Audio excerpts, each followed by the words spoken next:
Hello, everybody. Fresh Hacks featuring Back Tobacco here on KRFF 95.9, RadioFreeFargo.org. We're streaming everywhere on this blue and green marble you hail from. We can get into your ear hole audibly with the best content in the world as far as I'm concerned. Canna-Talk ND with Wilson. That's what happens on Thursdays, 4 o'clock. I get in here. We rap about stuff. We talk about stuff. Cannabis usually, cannabis in general, cannabis legalization, and just wacky drug stories. If you strapped crack to a squirrel and sent it into a minimum security prison, I'm going to talk about it. If you figured out how to make wigs out of coke and smuggle them into Macy's, I'm your boy. 420, we open a big fat bag of cannabis news, and I hope you're around for it. We're going to casually get you there. I've got some red tape to get through. We're going to play some music, and we'll talk about something after this next musical break, I'm sure. We don't have a whole lot to talk about. I mean, we do, but this weather, am I right? This show is brought to you by Black Cottage Alchemy. Black Cottage Alchemy on Facebook. 1,200 megs of CBD and a bunch of other stuff in it. Comfrey, colloidal silver. Anything that, just helps your body exteriorly. Topical, I think is what the hip kids call it.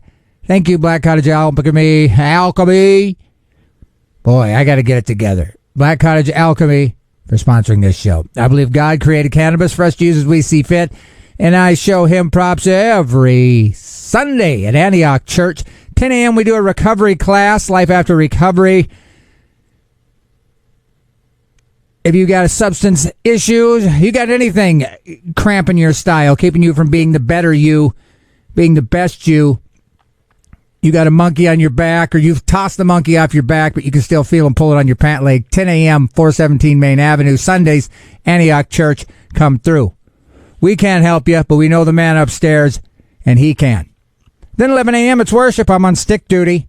We got a tricky one, so come through and watch me flail. Again, Canna-Talk ND with Wilson. Right before me in the mornings is Country with Trav. Then you got Stinky Arts Music Mart after me. Then a musical mixtape. Then, to wrap up your Thursday, is Artemis Shrine. Man, that's fun to say. And I don't care who you are. I'll continue to say it. And again, you're listening to Radio Free Fargo, 95.9 KRFF. LP Community Radio. You a business owner, manager, nonprofit organization, holder, considering advertising? Why not learn what underwriting is on a nonprofit community radio station like Radio Free Fargo? To learn more about what underwriting is, please contact us at our website, www.radiofreefargo.org, or at our profile on Facebook. Why not let listeners know that you support the community by supporting a community radio station like 95.9er? Again, I'm Wilson. Thanks for joining me. It's kind of gloomy here in Fargo-Moorhead. I'm sure it's nicer somewhere else, and I'm sure it could be worse, and it's going to be. And I hate to say it, but I've got my stocking cap on for the duration. It's almost how people recognize me for about 8 months out of the year. Then when I take the hat off, they're like, "Who's that handsome guy with a full, kind of not really head of hair?" Anyway, again, you're listening to Canna-Talk ND with Wilson. 420, we'll open a big fat bag of cannabis news. Right after me, Stinky Arts Music Mart. And I think maybe I'll just play some music now. And this is going to be fun. You guys are going to thank me here. You don't know it yet. But let me just tell you about what we got coming up. We're sponsoring a show. Radio Free Fargo presents Nitro Wave. That's probably a play off microwave, so come through for some UV rays. Maybe some nuclear stuff going on there, too. Twin Cities. It's at the aquarium that's downtown above Dempsey's. 226 Broadway. Denotive. North Innsbruck Moonlit Mushroom. DJ Bionic Jones, hosted by our very own Super Juice. Doors, 7 p.m. Music, 7:30. Tickets are 15 bones. And you're supporting, again, the best radio station in the world, as far as I'm concerned. Radio Free Fargo. Again, Nitro Wave, Twin Cities, this Friday. Downtown Dempsey's. Now, strap in. Here's I Want a New Duck, Weird Al, 95.9. Oh, man, doesn't that just warm your heart? I want a new duck. Weird Al Yankovic off his Dare to Be Stupid. That is just genius.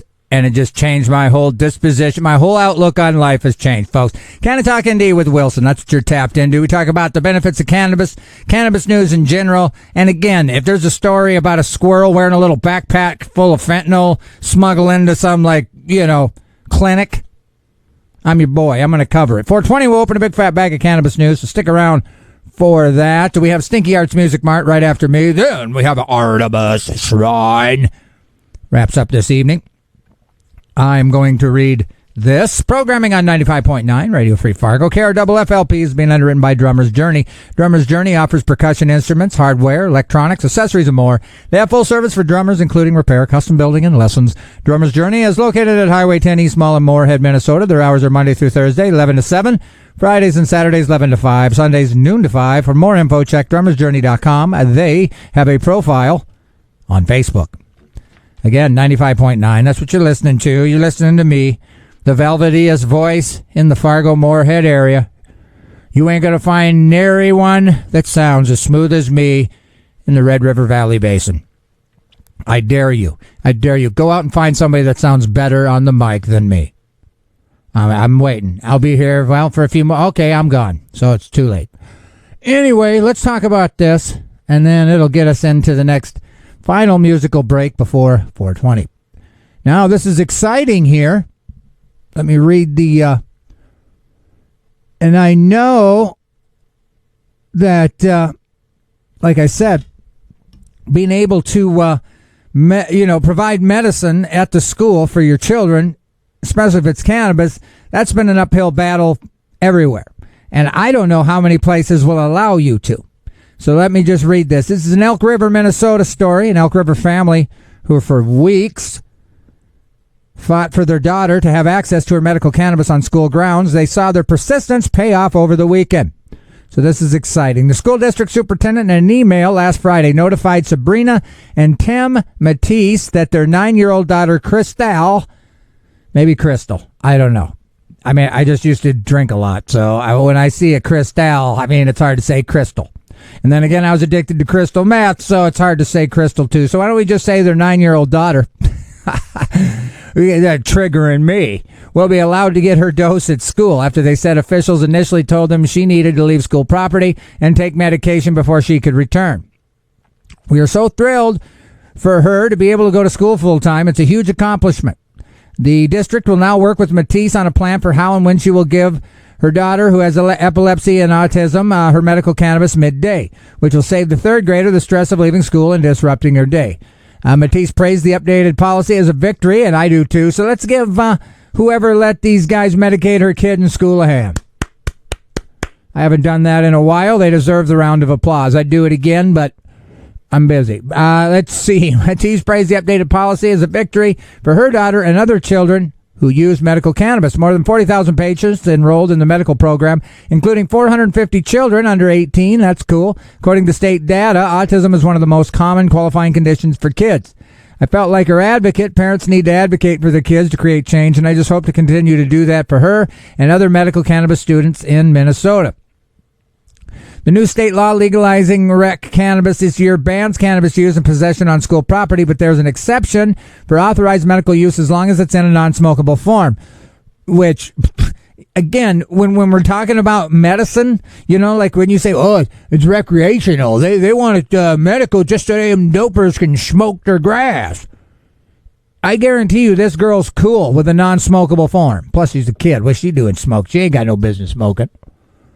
But my point is for those who know it works, for the betterment of your health, mental status, whatever, you don't get that from the act. You don't get it from a bong rip. Whatever was in there that you got inside you via the vehicle, aka bong, is what created it. And that's just a route of delivery that isn't healthy. It's probably not the best way to do it. And for children, that's certainly not. And so they as long as it's non-smokable, like that's our cross to die on, our hill to die on. You can call it whatever you want. So anyway, what she does is she takes an oil with CBD and THC that her parents mix with juice. Bada bing, bada boom. And anybody that I know that's got a medical card for any particular reason, they're not going to argue over how they can get it. Because again, it's not the way you take it, it's that you get it taken. Take your medicine.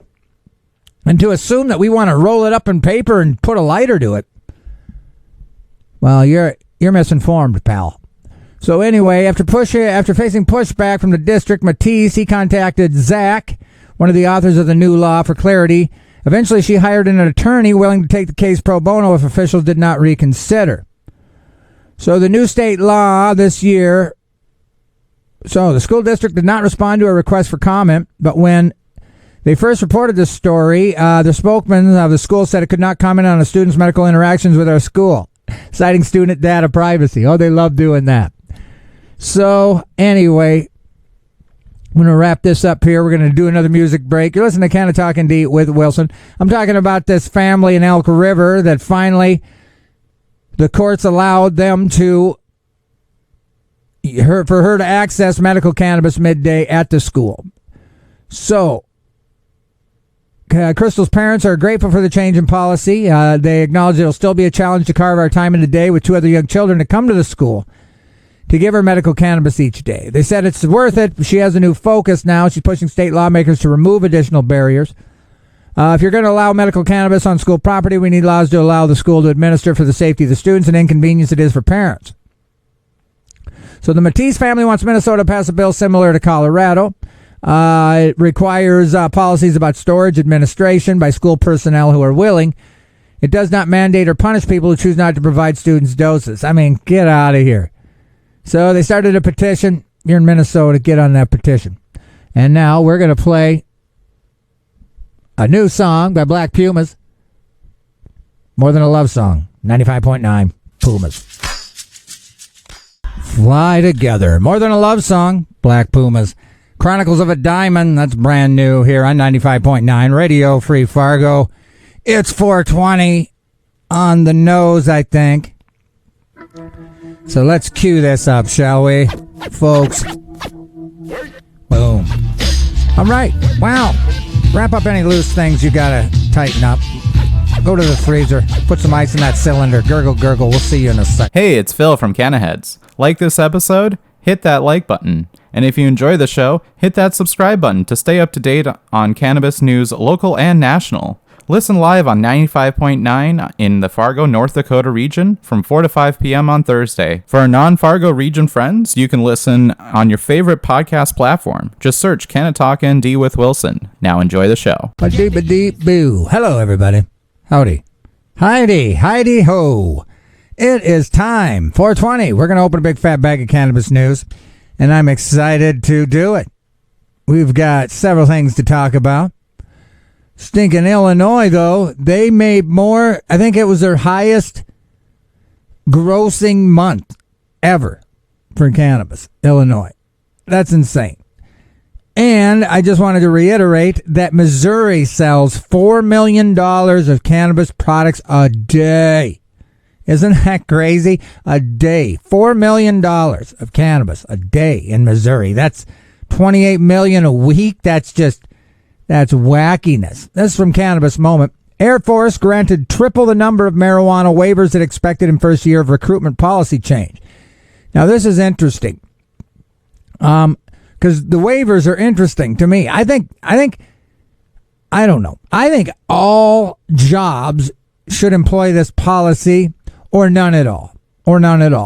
Zero policies for cannabis, testing, or this policy, and we'll talk about it. The Air Force is granting more than 3 times, like I said, its waivers to recruits who test positive for cannabis that it anticipated when it first launched an effort to give people.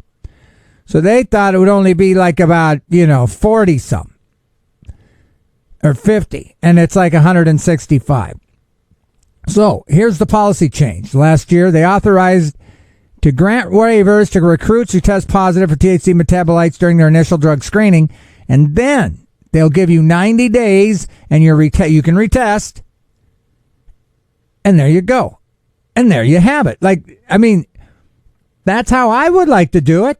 I mean, I would prefer they went 60 days or 30 days because, I mean, going 90 days, especially if you're using it to medicate, that's a long time to wait. But if you really want to be in the Air Force, you at least get that shot. Before, it's like, too bad, you tested positive, better luck at the soup kitchen. You know what I mean? But the Air Force, they're going to let you take 90 days to rethink about it and retest. Previously, Air Force candidates who tested positive would automatically be barred, of course.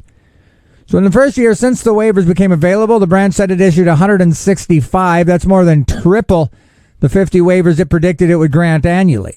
The policy covers both the Air Force and the Space Force. So again, within just 3 months, from September 30 to December 30, it had already granted the second chance to 43 applicants. So the Air Force missed its recruitment goal for the first time since 1999, and they said that the situation could have been much worse if they hadn't instituted the cannabis waiver policy. Now, of course, they want to preface it with this. Let's make no mistake, drug usage has absolutely no place in our air and space forces. Well, duh, Amerheen. But allowing a second test in the recruiting process is the right thing to do. Also, Amerheen. Exactly. For fiscal year 23, this policy change allowed us to bring in approximately 165 additional high-quality airmen. Now, let me just repeat that last phrase. To bring in approximately 165 additional high quality. Even after all that, testing positive, waiting 90 days, which shows self-control. I mean, if you can wait 90 days, you deserve the job, I feel.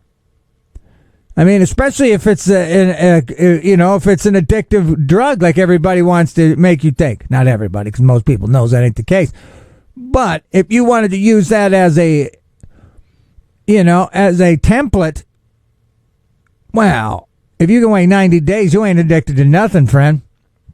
And even if you are, you're well on your way to being free. Praise God. So, I mean, 90 days will make or break any addict. I mean, you can't just stop for 90 days for a goal of employment. I mean, because employment, McDonald's will hire you no matter what. I don't know about that. But anyway, they should, though. And from some of the people I've seen, like 400 years ago when I used to eat at that crap hole, I'm not so sure that, they should have had such a blanket hiring process. That number is expected to rise as more states adopt more leniency towards cannabis and THC derivatives. That's awesome. Not all recruits are eligible for the waivers. And here's another interesting thing. Not all recruits are eligible for the waivers. Only those who are smart. You got to be smart and a cannabis user who fails the test. You got to fail the test and be high and smart. Only those who score high enough on their qualification tests, don't have convictions, and otherwise meet enlistment standards. Well, fine. And then Air Force will decide whether to make the policy permanent. If they do, it would align with other divisions of the military. So that is pretty cool. Illinois, this cannabis moment again. Illinois officials highlight unprecedented growth of legal cannabis markets as cannabis revenue outpaces alcohol in Illinois. And they like to drink in Illinois. So, legal cannabis in Illinois saw unprecedented. So, let's see here where we're at. Fiscal year 2023, total dispensary sales. You guys ready? Almost $1.6 billion. At least I think I counted the, 1.586, 1,586 million. Hoofda. And that's up 86 million from 2022. Now, 2021 was 1.1 billion.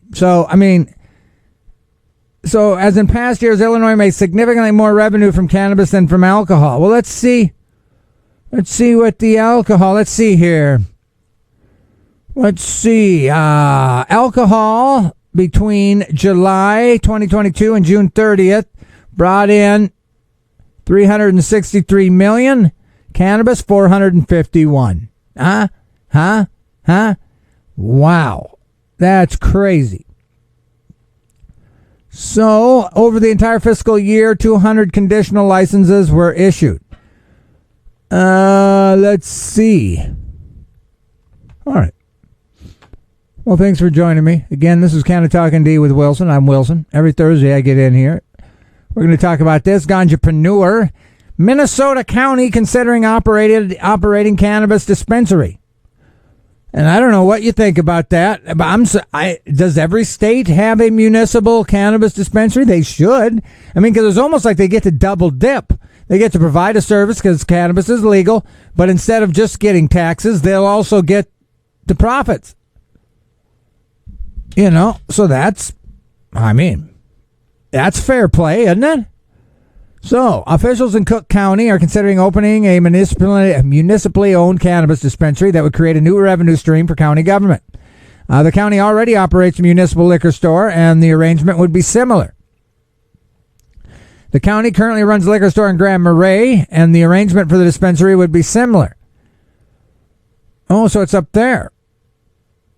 So, in that city, they don't distill its own liquor. They buy it from someone else and then sell it. So, to curb federal law, Mills suggested that the Cook County Economic Development Authority could be the organization that actually has claim to the dispensary. However, he said that the EDA Board of Directors did not have a whole lot of comfort about the plan. Of course not. Losers. So, according to Minnesota Department of Revenue, the state received nearly $600,000 in sales tax alone through August 21. According to Revenue Department data, the sales tax is projected to provide $15.4 million in additional funding to the state's general fund. So, there you have it. Minnesota County wants to have their own dispensary. So we'll see what happens in Minnesota for sure. This is from High Times. Nearly $37 million of illegal cannabis found in Oakland, California warehouse. I mean, and the pictures of these, crazy. The California Department of Fish and Wildlife said that it's one of the largest cannabis busts this year in the Bay Area. Last weekend, officials descended upon a warehouse full of cannabis. Not only cannabis opponents, but also law-abiding operators are not fans of these operations that they must compete with. The department said that it's one of the largest cannabis busts. Agents raided the warehouse September 28th. They eradicated 41,000 plants and destroyed almost 2,000 pounds of processed cannabis. Officials say the estimated retail value is like $36 million. They have a history of combating illegal outdoor cannabis grows, which has evolved to a broader range of operations, including warehouse grows. They're always gathering information, intelligence, but usually it's nosy neighbors. This is one of the largest cannabis enforcement actions, actions in the Bay Area this year. 3 guns were confiscated at the scene as well. No one was arrested, but suspects were interviewed. So, so it's unclear what tipped off officials, but they typically rely on NARTs, a.k.a. concerned citizens, to bring attention to these operations. It's an ongoing investigation, and no other information is available at this time. So we'll move on. Now, Thailand. When Thailand decided to legalize medical cannabis, and they liberalized the program as the years passed. In 2019, officials began allowing citizens to grow their own and sell it to the government for medical use. And last year, the country fully decrimmed all parts of the cannabis plant, effectively ending prohibition. And then things just went, as the kids say, buck wild. The Thai government only intended to legalize cannabis for medicinal use. Now, again, I believe all cannabis is medicinal, and officials hope that citizens and local businesses would respect that intention. But many local businesses seized on the opportunity to set up rec shops, weed-infused restaurants, mobile cannabis trucks. And so check this out. As of today, there are reportedly around 6,000 dispensaries in Thailand, even though it's just medical, right? And the easy access to cannabis has helped make the country one of the world's hottest destinations for cannabis tourism. Completely the opposite of what they wanted. It's similar to when the Minnesota legislators that were anti-cannabis signed for that low-dose THC bill in edibles. They had no idea what they were doing, which helped us because, it's nice. Even before Minnesota legalized, you could get 5 mgs of THC, and if you needed more than that, well, you would just buy more than that, so they essentially kind of ignorantly legalized cannabis way before, it was. So, are you ready? There are reportedly 6,000 dispensaries in Thailand. 6,000. And the easy access to cannabis has helped make the country one of the hottest destinations. Those days may be numbered, though. The country's new Prime Minister, Srettha Thavisin, and his Pheu Thai party won the election in May on a hardline anti-drug policy. And cannabis is one of the many drugs that the new leaders plan to crack down on. Srettha recently told the press that he plans to stamp out cannabis and shut down unregulated shops over the course of the next 6 months. So we'll see how that goes. The law will need to be rewritten. It needs to be rectified. We can have that regulated for medical use only. It's too early to tell exactly how strict the new rules will be. The Pheu Thai party, which advocated for the country's current laissez-faire policies, is still part of the government coalition. The party's leader, Newton Charvarackle, is opposed to classifying cannabis as an illegal narcotic again. And I am too. Instead, Newton hopes to reintroduce a bill in Parliament that would restrict cannabis sales without completely criminalizing. Thailand's weed renaissance may have kicked off a new wave of tourism, but many traditional tourist establishments are actually applauding these crackdowns. Much like Amsterdam, locals and hotels have gotten sick of dealing with droves of stoned tourists wandering the streets, which seems like it could be Kensington Avenue with people on fentanyl jerking and twerking on the streets. Hotels still continue to prohibit customers from smoking up. Some tourists are ignoring those rules. Well, those tourists are idiots. The local tourism industry is also convinced that recriminalizing cannabis wouldn't stop tourists from visiting the country. European guests have recovered by 80%, with forward bookings in the upcoming high season reaching 50%. So they don't think, it'll affect the tourism business. And I think, again, like the story, you give a mouse a cookie, he's going to want some milk. You give him some milk, he's going to want a napkin, Like you kind of brought it on yourself, Thailand. You think that you give them an inch, you're not going to take a mile. And how quickly they went to 6,000 stinking dispensaries. That's crazy. That seems like a lot to me. Okay, we've got an interesting story here. This is by Chris Moore. And this is, this is the end of the world, folks. Start buying, what is that, freeze-dried fruit, bruh. A plague of grasshoppers is destroying Colorado's cannabis crops. It's like, can't you just stick with the soybeans? Eat that crap seed oil plant. Why don't you get some corn, grasshopper? But then I just realized it's called a grasshopper, which could be called a grass chopper. And you've got grasshoppers eating up the grass, hopping around on the grass.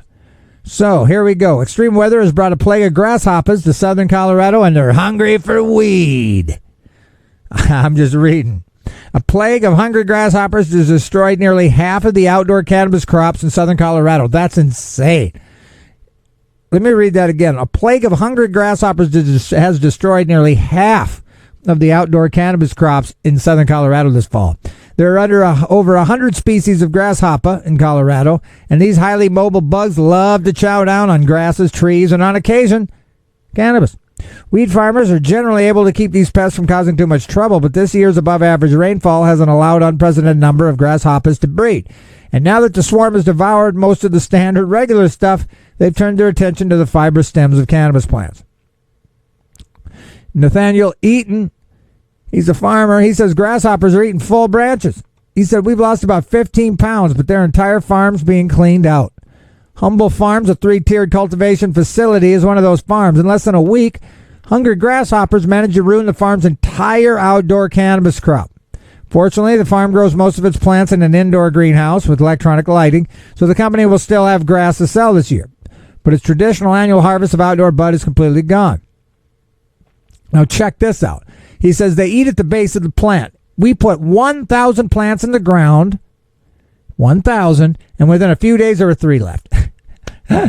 Man, that's insane. These grasshoppers. Now, let me interject with this. Now, if you guys haven't been paying attention to what's going on in Paris, But there's a bed bug freak out in Paris right now. If you guys are listening from Paris right now, listening to Canna-Talk ND with Wilson on KRFF 95.9, we salute you here in Fargo. But boy, oh boy, you guys got some troubles there. There is bed bugs everywhere. Bed bugs in the Radissons. Bed bugs in the movie theaters. Bed bugs everywhere. They're riding in the subway. It's insane. It's kind of their own little grasshopper issue. But bed bugs, man. Take over a whole town, the city of love, Paris, France. Mi amore, bed bugs aglow. But anyway, so don't go to Paris, people. Just wait a little bit. Let them like run planes over Paris with like DDT or DEET, whatever. I'm just rambling now. But again, thanks for joining me. But anyway, the swarm of bugs swept through the entire country and visited pretty much every outdoor cannabis farm on their way. And so again, they estimate about half of the country's outdoor harvest was ruined by grasshoppers this year. He knows a few growers that planted 1,800 plants and 3 days later they were gone. It's too late to replant. They don't have the money to wait till next year. They're decimated. When I drove around a little earlier, at least 10 or 12 grows from last year have crops that have died this year. But the good news for those whose plants are still alive, the price may go up a little. So the summer's wet weather has also brought a biblical plague of crop-devouring Mormon crickets. And what the problem is most insurance companies refuse to offer plans to cannabis companies. And those few that do can charge over $1 million. So pesticides aren't proving to be much of a solution. Some farmers have considered employing security patrols of chickens and turkeys. And of course they have little vests. Of course they do. These little security little chickens, they got vests. I guarantee it. And they got like a little pepper spray they got on their little vest, and they're like moving around, policing the fields, because apparently they love to snack on grasshoppers. So, security patrol of chickens. Isn't that awesome? Senior Chicken at your service, sir. They tell me you have a grasshopper problem. Well, me and my boys, we can take care of it. Me and my gang of turkeys, we got it covered, bruh. Man, that's crazy. Now, I don't know if I believe this. Normal did a study. Men who consume cannabis less likely to suffer from kidney stones. And since I got a kidney stone, I don't know. I don't know. But apparently there is a relationship, thanks to a team of Chinese investigators, that men who consume cannabis most frequently experience the lowest risk. Similar trends were not identified among females. That's hilarious. Well, I guess they get kidney stones too. I never thought about that. So, like I said, you afraid of kidney stones? Get you a pre-roll. Okay, now let's talk about this, because this kind of coincides with that little girl that got to do her medicine at school. Michigan K through this is from High Times. Michigan kindergarten to 12 students could use medical cannabis on school grounds under new bill. Michigan students might be allowed to consume on school grounds soon. That is, if new legislation introduced last week passes. It would allow students to take edibles, infused beverages, and other low-dose cannabis and CBD products. This is hilarious. However, as much fun as some readers may have to imagine kids lighting up a joint on the back of the school bus, teachers will be in charge of administering the cannabis and not in the form of joints. Well, no, everybody knows that. The legislation aims to make it easier for kids who use cannabis therapeutically to take their medicine. So, for obvious reasons, the idea is that kids taking cannabis at all, even with the blessings of a doctor, is pretty controversial. Conditions that can be treated by medical cannabis for children include epilepsy, autism, MD, ADHD, and pain and nausea due to cancer. Well, I knew cannabis worked for ADHD. I got the ADHD. I have a disability too. Georgia has been miscounting medical cannabis patients and caregivers for years. I'm just kind of reading titles now because we're about out of time. There's a study. Nearly 19% of online cannabis sellers do not require age verifications. So, I don't know, but then they always add this. However, it is unclear if the study differentiated between regulated cannabis and hemp-derived cannabinoids. So it's unclear if the study differentiated between the bad stuff and the anybody can have it stuff. Get out of town. Entrepreneur. South Dakota considers increasing medical cannabis THC caps. Now, this is interesting. In South Dakota, I can't figure you guys out. Their officials in South Dakota are considering changes to the state's medical cannabis program that would allow 10% more THC in medical cannabis products. We'll find out how much they allow here in a second because I don't even know. But check this out. And they'll require rolling papers used for pre-rolls to be tested by state-approved laboratories. What? What? I mean, like for what? So anyway, it includes prohibiting medical cannabis products from being manufactured with unadulterated cannabis and requiring rolling papers used for pre-rolls to be tested by state-approved laboratories. He said that some additives are harmful and should be banned under the program. Other additives can either be beneficial or dangerous depending on the product that they're in. So they suggest the agency should develop a more detailed list of adulterants rather than outlawing them in a general rule. He suggests officials should instead develop a list of pre-approved rolling papers that manufacturers could use, and that's smart. He added that patients could still buy rolling papers from dispensaries to roll their own, which wouldn't be subject to the state-required testing. Goofy. Real goofy. But again, you've been listening to Canna-Talk ND with Wilson. Every Thursday I get in here. Listen to this weird article. Sinaloan cartel appears to ban fentanyl trafficking in their area. Mysterious banners have appeared overnight in Mexico prohibiting fentanyl trafficking, signed by the current leaders of the infamous Sinaloan cartel. That's kind of funny. But anyway, KRFF 95.9, you're listening to it.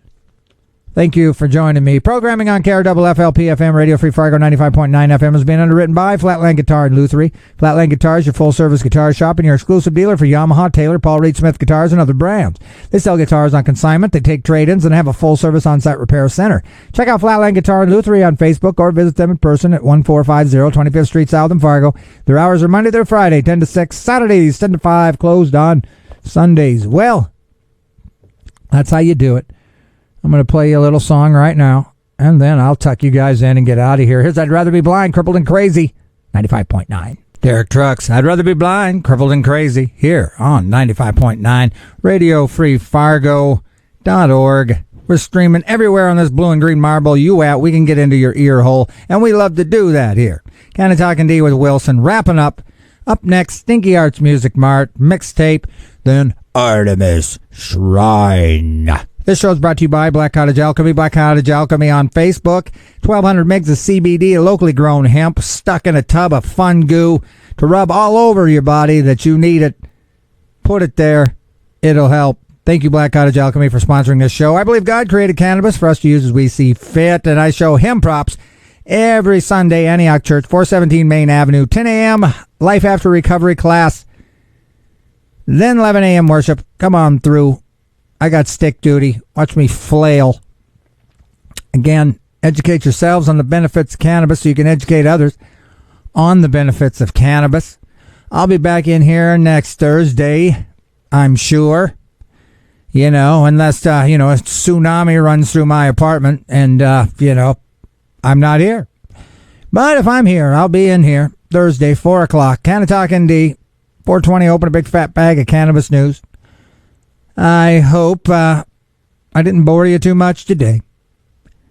Be good to yourselves, and I'll be good to me. And I'll see you next time. But until then, Judgment Day.